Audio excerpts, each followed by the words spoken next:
You know, we use thousands upon thousands of words every single day, but have you ever stopped to think that some are way more important than others?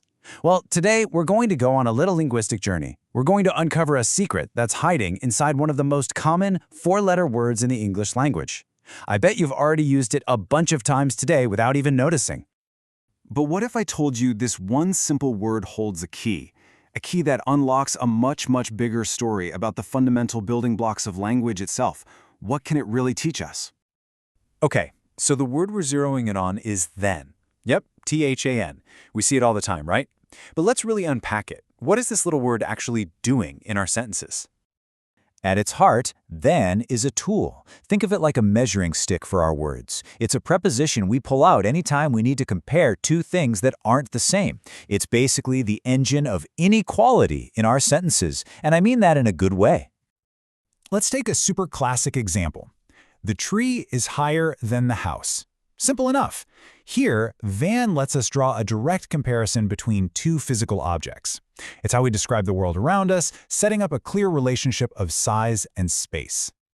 And of course, we also use it to compare ourselves to other people, like in he is better than me. This is absolutely crucial for expressing social dynamics. It helps us talk about skill, hierarchy, or even just our own personal judgments. And check this out. It can even compare reality to our own expectations. It was much better than I'd expected.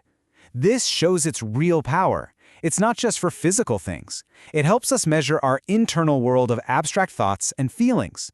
It's fundamental to how we express satisfaction or, well, disappointment. So, we get its job.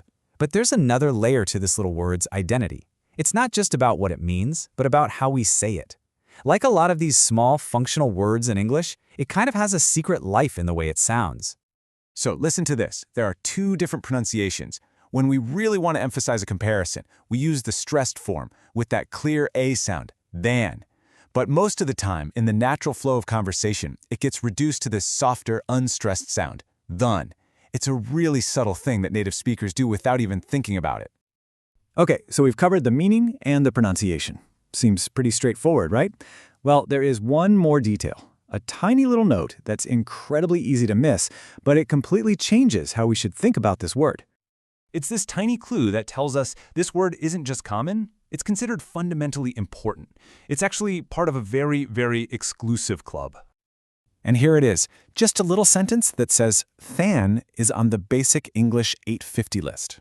Now, when you first read that, you might just breeze right past it. But it really makes you ask a pretty big question. Exactly. What on earth is the Basic English 850 list? And why is our simple little comparison word a member? It turns out that one little sentence unlocks this absolutely fascinating chapter in the history of language. It's a whole project to create a simplified version of English that was designed to be understood by, well, the entire world. And this is the magic number, 850. Not 1,000, not 10,000, just 850. That's the total number of words that were considered absolutely necessary for a complete, functional, simplified English vocabulary.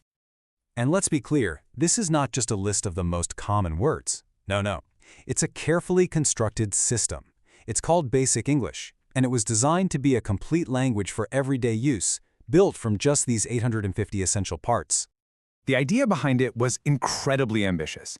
They wanted to create an international language that was easy to learn, something that could be used for global trade, for science, for communication.